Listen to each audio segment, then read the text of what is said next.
It's my feel-good breakfast show. Wherever you are, just run back to your lounge now. Just run. I don't know what happened there. We were like ants that someone had like got a magnifying glass out. Suddenly everyone just Someone said scattered. weekend and we all ran. Cammy, we've had great performances that did kind of feel like the weekend. Keenan, we blame you and the band, all right? We have been going gaga over our beautiful country and our continent. And with Africa Day around the corner, we are now shining a spotlight on some of the stories that were made right here at home. Stories that shook global screens, maybe even got an Oscar nod, made us unbelievably proud, and reminded the world just how powerful African storytelling can be. Absolutely, because from the gritty townships to sci-fi sitcoms and also movies, these are the African films that we'll never stop recommending. And we, of course, got Zoe Human with us once again to guide us through these different movies. But to bring some maturity to the conversation. Yeah. Because I think it was all of our decisions. We all have a pick for our favorite African film. Absolutely. Did you pick on this one? Yes, I did. Yes, I can't wait to did. find out Where are what we it going to is. start? I think we're going to start with Carissa. Okay.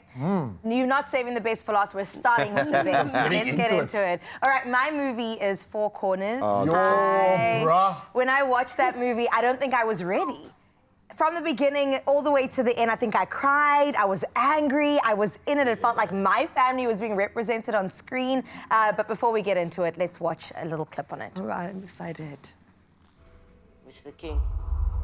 The king lives forever. Meestal aan de kant zie je.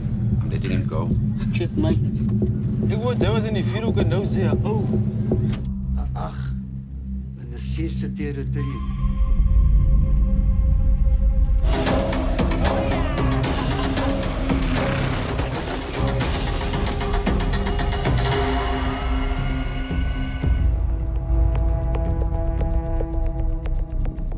Fantastic. It's a chess game. Oh, life really is. All of our favorite Adding it actors to my watch in there. list. So you need to. It is so incredible, so well made.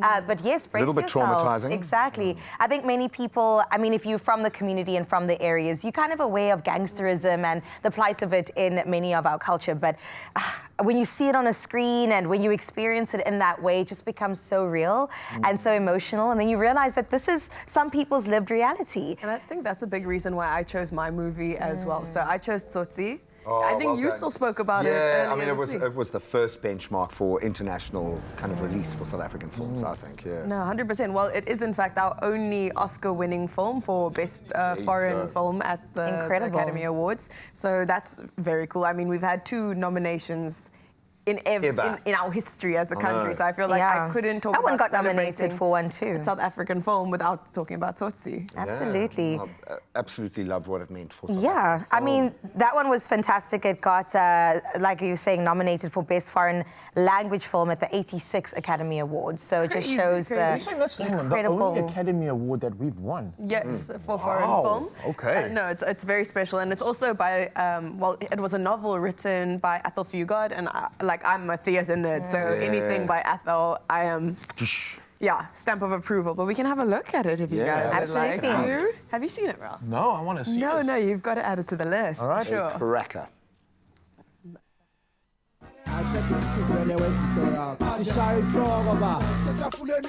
He lives, and survival is the only thing that matters.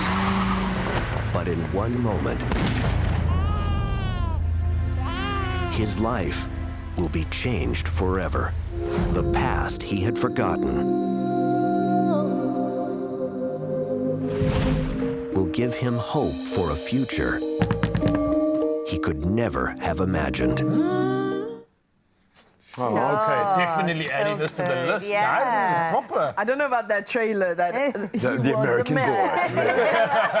Half a man in half a country. Tsotsi is hilarious. Why should we watch this movie? I think it's so important for us to humanize people in our country. I think we see crime so much and we just see a person who wants to do harm, but we don't think about What has informed that? the sort of the culture that's created that identity and the humanity that can still exist if we choose to identify it.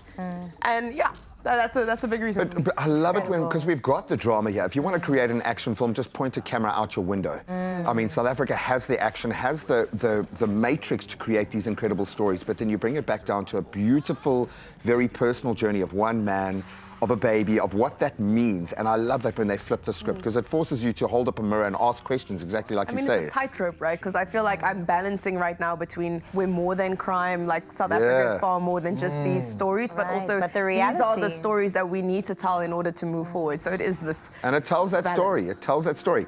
All right, my friend. Yeah, so I don't know if you've got time for it, but I just want to mention it because I think it's an absolute stellar. District 9. Yeah. What a freaking movie. I don't know if you've got a Banger. chance to check it out before we talk about it, but just a reminder, Mzansi, check this out. Yeah, love it. The government noticed that they were moving into new areas. They don't belong here. A lot of bad things started to happen. They must just go. I don't know where they go. And they must just go.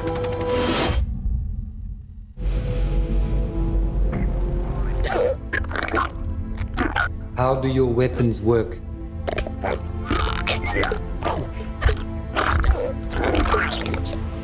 Oh, so guys, just a quick one, and I got to tell you why I love it. Not just for Shelton Copley, who is an incredible actor and bringing South Africa to the forefront with it along with the rest. But this is not just an action movie. It's not just incredible CGI that's still relevant today, but it's the fact that this actually represents something bigger. District 6. It had such an impact on my life. Growing up, hearing from my uncles and my parents how it affected them. Absolutely. Seeing it play out in this movie, it brought weird emotion. It was cool, it was relevant, and it still is to this day. So if you want to get like insights into our country from a very different perspective, District 9 is it. And I'm telling you, the cinematography and everything in this was world class. Well, it's the CGI, and Neil Blomkamp kind of announced his arrival in Hollywood with this. Absolutely. Which is amazing. So I'm going to roll with the incredible Jamil XT Kobeka's Sew the Winter to My Skin. Oh, I think it's John Kepe is the name of the guy that had actually a real story, like a Robin Hood figure in rural Karoo in the 1950s. And you can imagine what that landscape would have been like. Yeah.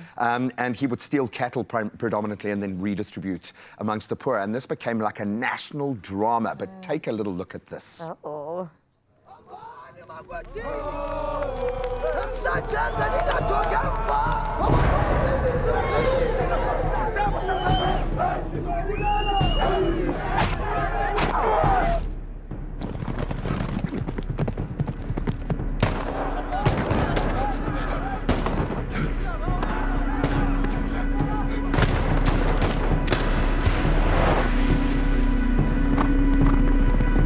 Hectic, bro. Well, it's like an old school Western that you know is real, that plays out again in a South African context that makes you understand. You want to understand land in South Africa. You want to understand what's going on here. Watch this film.